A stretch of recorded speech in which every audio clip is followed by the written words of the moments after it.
Hello नमस्कार, मेरा नाम भार्गव त्यागी और स्वागत है आपका the business Pandit YouTube channel पे। हमारी जो सीरीज चल रही है द ब्रांडेड बकेट, उसी का ही अगला पार्ट है जहां पे हम एक और कारनामा करने वाले हैं। क्या कारनामा करेंगे भाई कि हम फिर से हमारी जो बास्केट है जिसमें सारी चिट्स पड़ी हुई हैं, हम उसको फिर से शेक करेंगे और फिर से उसमें देखेंगे कि भैया कौन सी कंपनी की चिट आज निकलेगी और कौन सी कंपनी की केस स्टडी हमें करनी है। तो जैसे कि आपको पता है कि मैं तो डिसाइड करता नहीं हूँ, अब सब किस्मत का खेल है, कौन सी कंपनी निकलेगी और कौन सी कंपनी का केस स्टडी करने का हमें मौका मिलेगा, कौन सी कंपनी से बिजनेस लेसन्स लेने का हमें मौका मिलेगा, कौन सी कंपनी से सीखने का हमें मौका मिलेगा। ये सब कुछ भाई भगवान के हाथ में रहता है। जैसे कि पंडित साहब हैं तो भाई पंडित जी जैसे भगवान के ऊपर सब कुछ छोड़ देते हैं, ऐसे हमने भी छोड़ रखा है। तो आओ चलो देखते हैं कि आज कौन सी कंपनी की शामत आई है, आज कौन सी कंपनी की कुंडली एनालिसिस होने वाला है। तो ओयो ओयो भाई साहब लेके कौन आया था? रितेश अग्रवाल साहब। अब रितेश अग्रवाल साहब को आपने देखा भी है कि रिसेंटली वो हमारे शार्क टैंक इंडिया सीजन 3 के न्यू शार्क भी हैं और youngest billionaire of the country तो हैं ही। उनके बारे में तो क्या ही कहने हैं। एज अ शार्क उन्हें लोग बहुत पसंद कर रहे हैं कि बहुत पोलाइट हैं, बहुत अच्छे से बोलते हैं, बहुत अच्छे से समझाते हैं, एंटरप्रेन्योर को इंकरेज करते हैं। अब उनका बिजनेस क्या है जरा हम वो भी देख लेते हैं। तो इनकी जो कंपनी है ओयो, उसकी केस स्टडी को एज यूजुअल हमने उसकी बना ली है और 8 घर हैं हमारे पास कुंडली में। पहला घर बाकी वीडियोस के मुकाबले थोड़े ऊपर नीचे हो सकते हैं बेस्ड ऑन, क्योंकि जैसे हर व्यक्ति की कुंडली अलग होती है तो ऐसी हर बिजनेस की भी कुंडली अलग होती है। तो हम शुरू करते हैं अपनी पहली घर से जो कि है पीपल। तो पीपल की बात करो तो भाई रितेश अग्रवाल साहब ने ये ओयो की कंपनी की शुरुआत करी। ये उड़ीसा से बिलोंग करते हैं और क्लास 12 के बाद ये कॉलेज नहीं गए। इन्होंने इंटर्नशिप्स देखी कुछ डिजिटल मार्केटिंग में कि भैया वेबसाइट बनवा लो, सोशल मीडिया की पोस्ट बनवा लो, इंस्टाग्राम फेसबुक अकाउंट्स वगैरह बनवा लो। उसे करते करते इनके पास कुछ स्टाइपेंड आ जाती थी और उस स्टाइपेंड को ये ट्रैवल लवर थे तो ये खर्च कर देते थे ट्रैवलिंग में। तो इन्होंने बताया भी था एक इंटरव्यू में कि जो स्टाइपेंड आती थी उससे ये आनंद विहार दिल्ली में चले जाते थे और वहाँ जाके जो भी बस मिल रही है, जहाँ भी शहर की मिल रही है, वहाँ जाके बैठ जाते थे और फिर उस शहर को एक्सप्लोर करने निकल जाते थे। अच्छा, एक ट्रैवलर को ये वाले आइडिया आ सकते हैं वरना और किसी के बस की बात नहीं है इतना सब कुछ सोचना। तो क्या हुआ ना कि 2013 में या 13 तक उनको ये प्रॉब्लम तो फील होनी महसूस हो गई थी कि यार मैं अच्छे होटल्स में स्टे करना चाहता हूँ बट वो महंगे बहुत हैं। जो सस्ते होटल्स हैं उनके पास सर्विस अच्छी नहीं है, तो मैं क्या करूँ। तो उन्होंने एक ओरेवल स्टे नाम की कंपनी बनाई 2013 में और उस पर होटल्स लिस्ट करने चालू कर दिए। अब लेकिन प्रॉब्लम फिर से वही कि यार बुकिंग तो आप ले लो, उसकी तो कोई दिक्कत नहीं है, लोग बुक तो कर देते थे, होटल्स बुक तो करवा लेती थी, लेकिन सर्विस की कोई गारंटी नहीं है। Quality of service, level of service, standardisation of service, उस चीज़ की कोई गारंटी नहीं है। उस चीज़ का कहीं जिक्र नहीं होता था और कस्टमर की लास्ट में प्रॉब्लम यही रहती थी कि यार हमें सर्विस अच्छी नहीं मिली। तो जब इन्होंने सोचा कि यार जब मेन प्रॉब्लम ही सर्विस की है तो मैं क्यों ना सर्विस को ही सॉल्व करूँ, तब जाके इन्होंने डिसाइड किया जी मैं जो है वो फास्टेस्ट ग्रोइंग चेन जो कि बना भी ली इन्होंने ओयो होटल चेन, वो मैं बनाऊंगा। और मॉडल लेके आइए, उस वक्त इन्होंने अपना प्रॉब्लम स्टेटमेंट को आइडेंटिफाई किया, मार्केट को रिसर्च करना चालू किया, प्रोडक्ट डेवलप करना चालू किया, फीचर्स बिल्ड करना चालू किया। अब आपके दिमाग में सवाल आ रहा होगा कि सर ये सारी बातें तो पंडित जी ठीक है, लेकिन एक बात बताओ, होटल वाले इनके साथ आने के लिए मानते क्यों थे? ठीक है, उनका क्या फ़ायदा होता था? तो वो इनका फ़ायदा इसलिए होता था क्योंकि भाई 2013 में जब ये 18 साल के थे और ये गुड़गांव के हुडा सिटी सेंटर में गए अपना पहला होटल ऑनबोर्ड करवाने के लिए, तो इन्होंने बोला कि सर आपका होटल मैं चढ़ाऊँगा, आपका होटल में कस्टमर्स मैं लेके आऊँगा। होटल वाला बोला यार इतना तू छोटा सा 18 साल का बच्चा है, मैं 20 साल से ये होटल चला रहा हूँ, आज तक सही पैसे नहीं बना पाया या आज तक होटल को 100% यूटिलाइज नहीं कर पाया, तू 18 साल का लड़का क्या कर लेगा। तो इन्होंने बोला सर अच्छा चलो मैं एक काम करता हूँ, मेरे को जो करना है मेरे को करने दो, वैसे भी आपका प्रॉपर्टी खाली पड़ी है, इसमें कोई आता तो है नहीं रहने के लिए, तो मैं 2-4 हाथ पैर मारना चाहता हूँ, मेरे को मारने दो। बदले में अगर कोई लॉस हुआ तो सारा का सारा मेरा, प्रॉफिट हुआ तो आधा आधा कर लेंगे।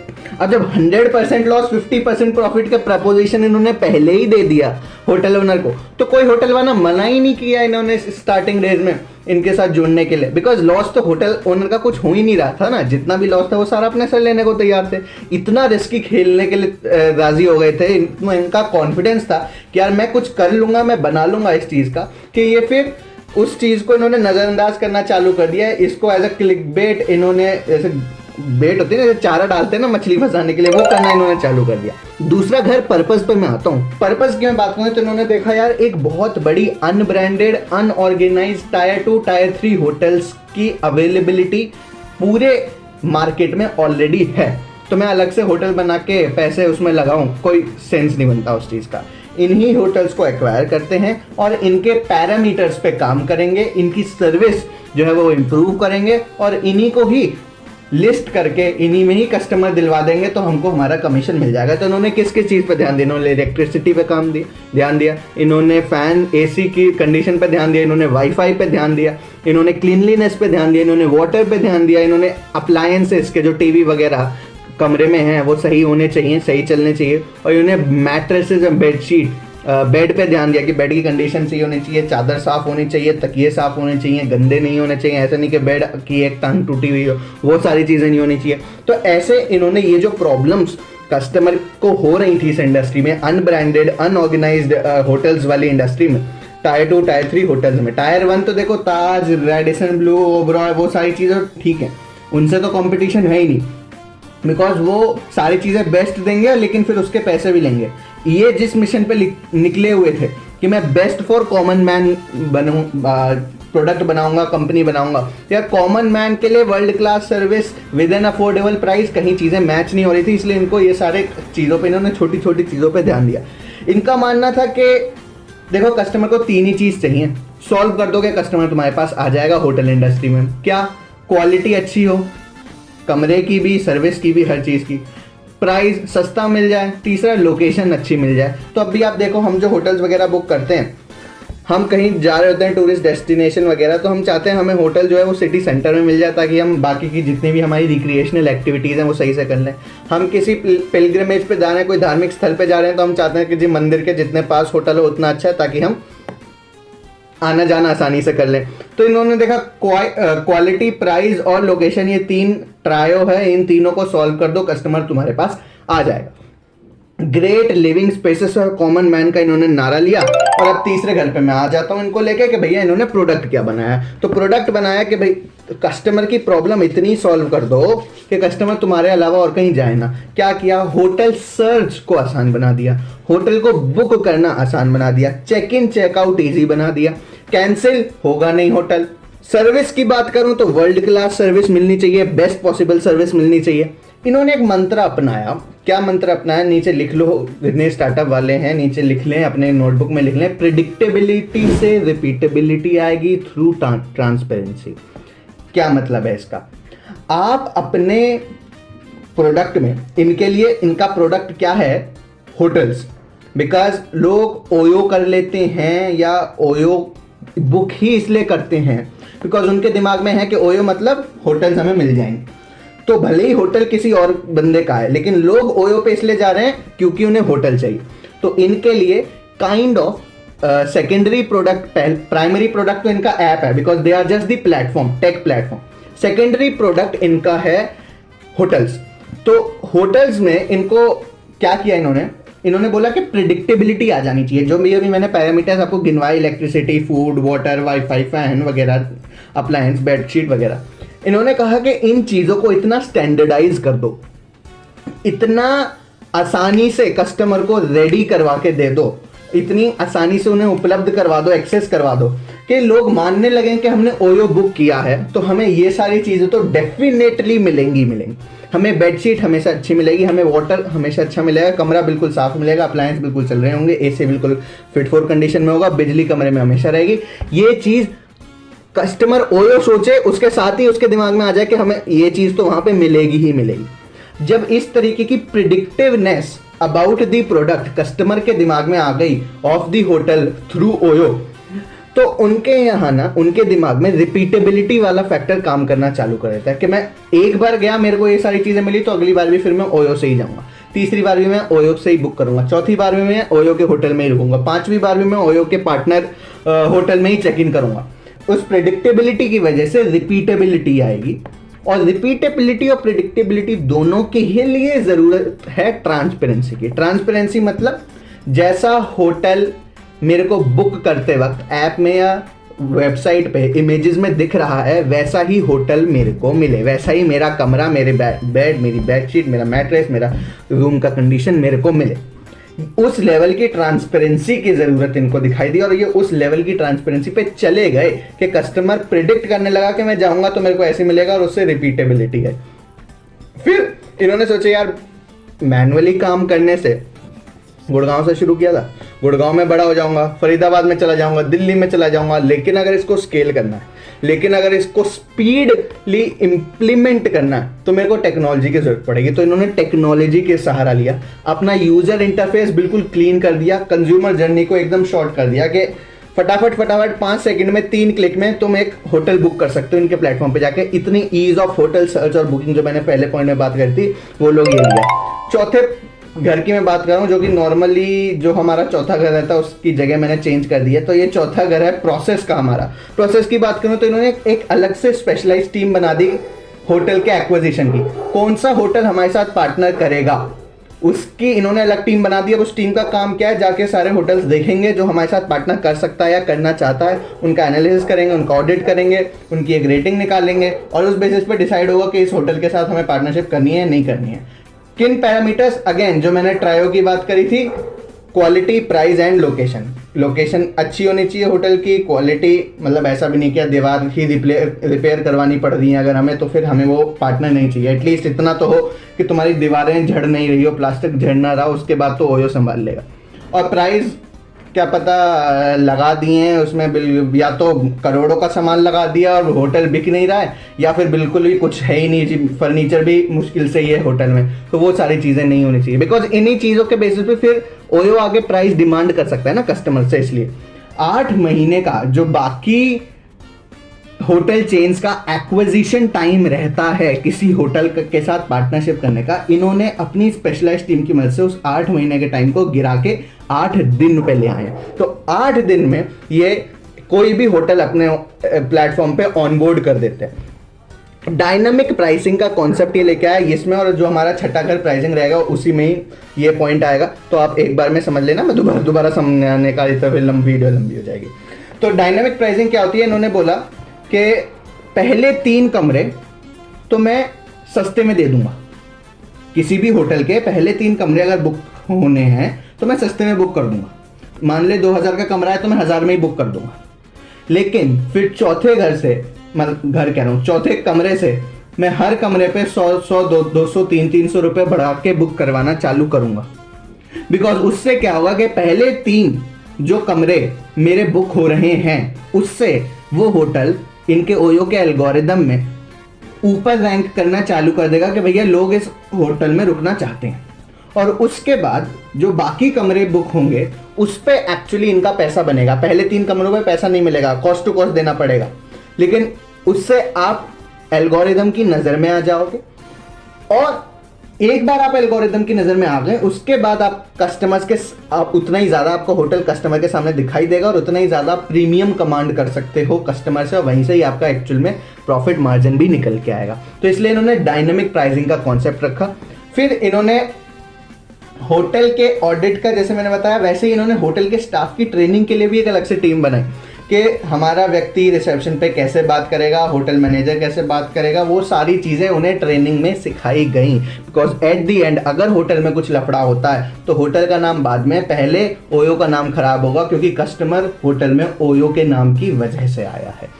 ठीक है, ऐसे ही इन्होंने जो टेक्नोलॉजी की मैंने बात करी थी कि इन्होंने अपने सारे ऑपरेशन जो है वो टेक्नोलॉजी ड्रिवन कर दिए। मतलब इनके सारे प्रोसेसेस, डॉक्यूमेंट वेरिफिकेशन, साइन वगैरह सारी चीज़ें प्लेटफॉर्म पे टेक्नोलॉजी के बेसिस पे ही होने लगी। इसी वजह से ये जो वो 8 महीने का टाइम को गिरा के 8 दिन पे लेके आए वो इसी वजह से कर पाए। 5वां घर में प्रूफ की बात कर रहा हूँ, तो यार इनका कॉन्सेप्ट प्रूफ ऑफ कॉन्सेप्ट हुआ नहीं हुआ है, बिजनेस चलेगा नहीं चलेगा उस चीज़ की कितनी गारंटी है वो तो खैर इतने सालों बाद हमें पता ही है। लेकिन जब इन्होंने स्टार्ट किया था तो 2013 में इनके पास 1 होटल था, 2014 में वो बढ़ के 5 होटल हो गए। कैसे बढ़ा वो जब हम 7वां घर प्रमोशन का डिस्कस करेंगे तब पता चलेगा। और आज की बात करूं 2023 की, मतलब 24 चल रहा है बट हाँ ठीक है, थोड़ा सा रीसेंट, इतना भी रीसेंट डाटा नहीं मिलेगा, थोड़ा सा पीछे 2023 एंड दिसंबर की बात करूं तो इनके 1,40,000 प्रॉपर्टीज इनके प्लेटफॉर्म पे थी। अब उसमें कितने कमरे हैं, हर होटल में लगभग 5, 10, 15 कमरे तो होते ही हैं, वो बात अलग है। ठीक है, तो 1,40,000 प्रॉपर्टीज इनके पास लिस्टेड हैं।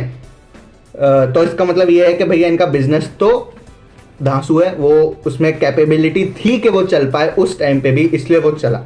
ऑक्यूपेंसी की बात करूं तो इन्होंने वो जो मैंने पहले होटल की बात करी थी ना, जो इन्होंने हुडा सिटी गुड़गांव में लिया था एक व्यक्ति से कि भैया लॉस हुआ तो सारा मेरा प्रॉफिट हुआ तो आधा आधा, उस होटल की कैपेसिटी या ऑक्यूपेंसी पहले 20% चल रही थी। मतलब अगर उस होटल में 10 कमरे थे तो केवल 2 ही कमरे बुक होते थे, 8 कमरे खाली रहते थे।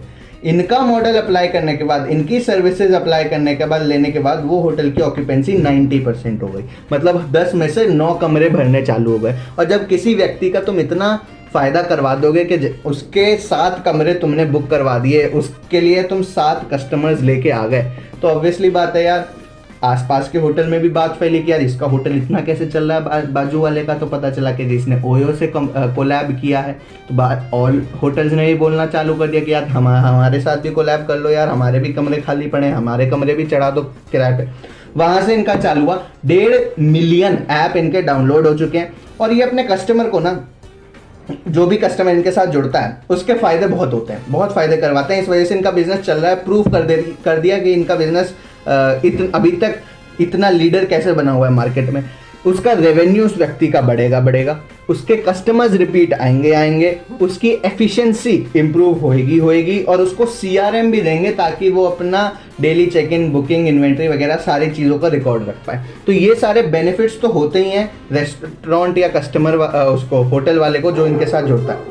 अब ये चीज़ देख के ऐसा तो है नहीं कि यार कंपनी अकेली रह जाएगी, बहुत सारे कॉपी कैट्स भी आएंगे। तो वैसे कॉपी कैट्स आए भी, जैसे Fab hotels, Treebo hotels, no broker, your own room, ऐसे करके बहुत सारे कॉपी कैट्स इनके आए, बट कोई भी चल नहीं पाया। बिकॉज इनके पास जो विजन था, इनके पास जो समझ थी कस्टमर की, मार्केट की, वो और किसी के पास नहीं थी। इस वजह से हमने कहीं ना कहीं ये चैनल चालू किया था। बिकॉज हमारा जो बिजनेस का पैशन है वो कहीं ना कहीं मार्केट में लैक होता जा रहा है, और उसके साथ जब हम लोग चीज़ें डिस्कस करते हैं ना, तो मेरे को लगता है उसका प्रोडक्टिवनेस कुछ अलग ही निकलती है। बहरहाल मैं बढ़ रहा हूँ अपने छठे घर पे, दैट इज प्राइसिंग।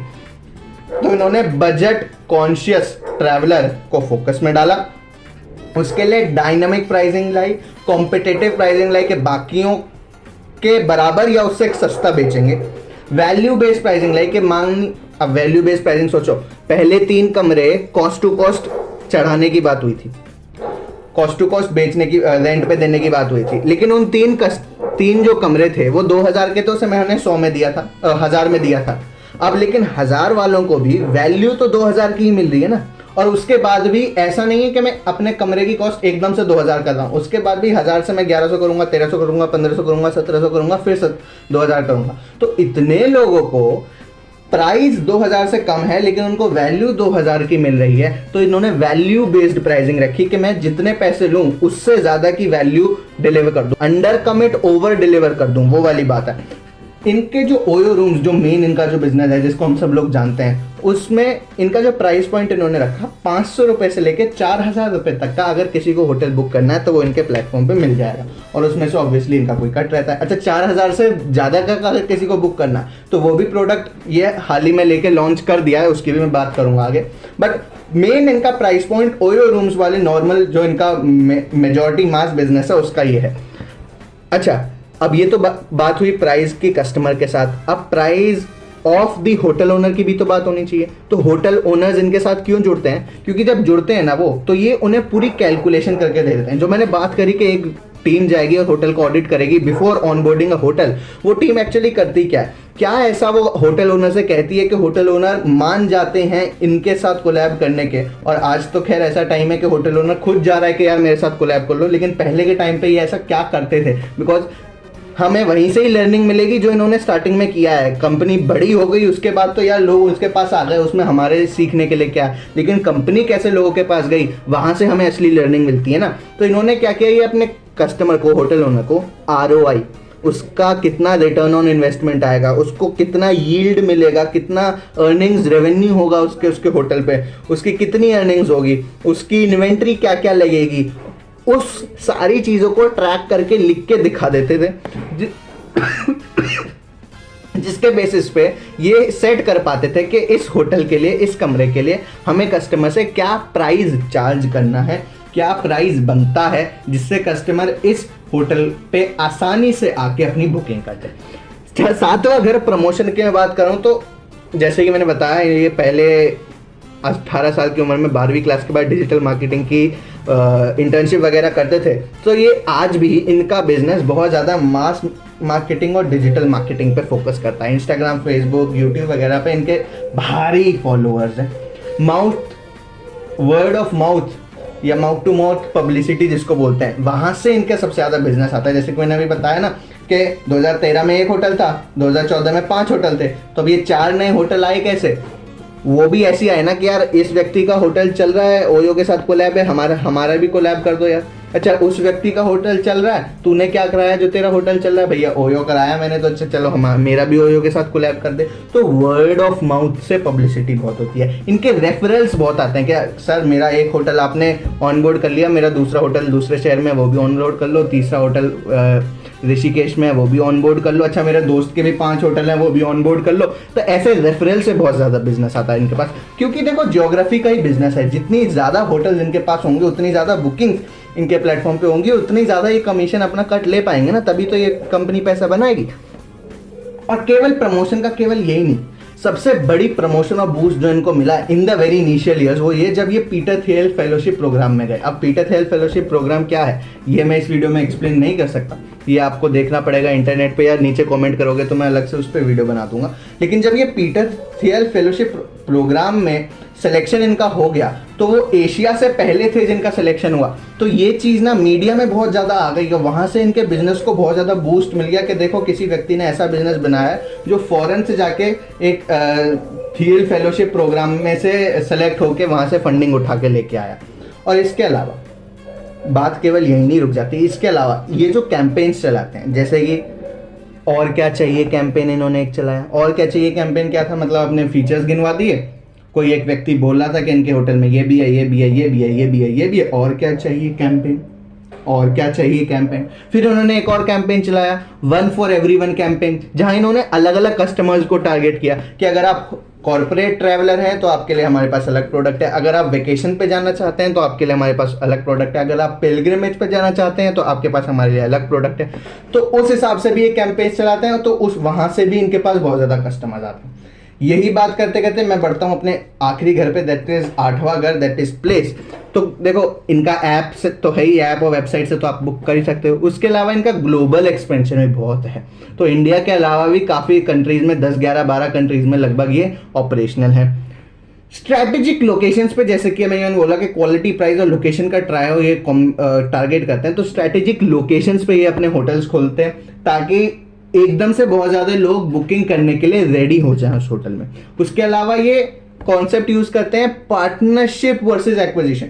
एक्वायर नहीं करते ये होटल को, ये नहीं बोलते कि तुम अपना होटल मुझे दे दो मैं ही चलाऊंगा, नहीं, ये पार्टनरशिप करते हैं होटल ओनर्स के साथ। इसलिए ओनर्स को भी कोई दिक्कत नहीं आती इनके साथ जुड़ने में, इनके साथ कोलैब करने में और अपना होटल्स इनके पास लिस्ट कराने में, बिकॉज ये उसको एक्वायर नहीं कर रहे हैं, उस पर सुप्रीम कंट्रोल नहीं ले रहे हैं, ये बस उसके साथ पार्टनरशिप कर रहे हैं। जैसे आपको याद है शार्क टैंक इंडिया सीजन 3 की जो रिव्यू सीरीज चल रही है, नहीं देखी हो तो आप जरूर फॉलो किए, उसमें फिटनेस सिंप्लीफाइड करके एक बिजनेस आया था, मैंने उसको बहुत रोस्ट किया था बिकॉज वो 100% एब्सोल्यूट कंट्रोल करना चाह रहे थे जिम्स पे। और मैंने उस वीडियो में ही बोला था कि बॉस ये चीज़ नहीं चलेगी तो मतलब नहीं चलेगी। उस चीज़ का ये क्लासिक एग्जाम्पल है कि देखो इन्होंने पार्टनरशिप किया, इन्होंने एक्विजिशन नहीं किया। उसके अलावा बहुत सारे इनके पास अलग अलग टाइप के प्रोडक्ट्स हैं, बहुत सारी अलग अलग टाइप की प्लेसेस मैं कहूँ या प्रोडक्ट टाइप बोलूँ जहाँ पे कस्टमर इनसे जुड़ जाता है। तो आप जैसे मैंने बोला कॉर्पोरेट ट्रैवल्स हो तो अलग है, वेकेशन वाले हो तो अलग है, पिलग्रिम वाले हो तो अलग है। अच्छा इनके पास वो भी प्रोडक्ट्स हैं कि आप अपना घर नहीं खरीदना चाहते, बहुत टाइम के लिए लॉन्ग टर्म के लिए रेंटल प्रॉपर्टी चाहते हो रहने के लिए, रेजिडेंट पर्पज के लिए, तो वो भी करवा देंगे। अभी रिसेंटली न्यूज़ आई है कि इन्होंने सब प्रीमियम चेन भी इन्होंने लॉन्च करी है, जहाँ पे आप 5,000, 6,000, 10,000 वाले कमरे भी बुक कर सकते हो इनके साथ। तो इनके पास प्रोडक्ट्स बहुत ज़्यादा, ऑफरिंग बहुत ज़्यादा है, तो बहुत सारे लोग इनके साथ कनेक्ट हो पाते हैं। बहरहाल ये थी पूरी कुंडली एनालिसिस ऑफ दिस स्टार्टअप या कंपनी, बाय अब तो स्टार्टअप नहीं बोलना चाहिए, 10 साल से ज़्यादा हो गए, company by the name OYO by Ritesh Agarwal. ये हमारे शार्क भी हैं जैसे कि मैंने बोला था, और शार्क टैंक इंडिया की हमारी सीरीज तो चल ही रही है, वो भी जरूर सुनिएगा। तब तक के लिए ये ब्रांडेड बकेट के इस एपिसोड के लिए बस इतना ही. That's all for today. Thank you and have a nice day.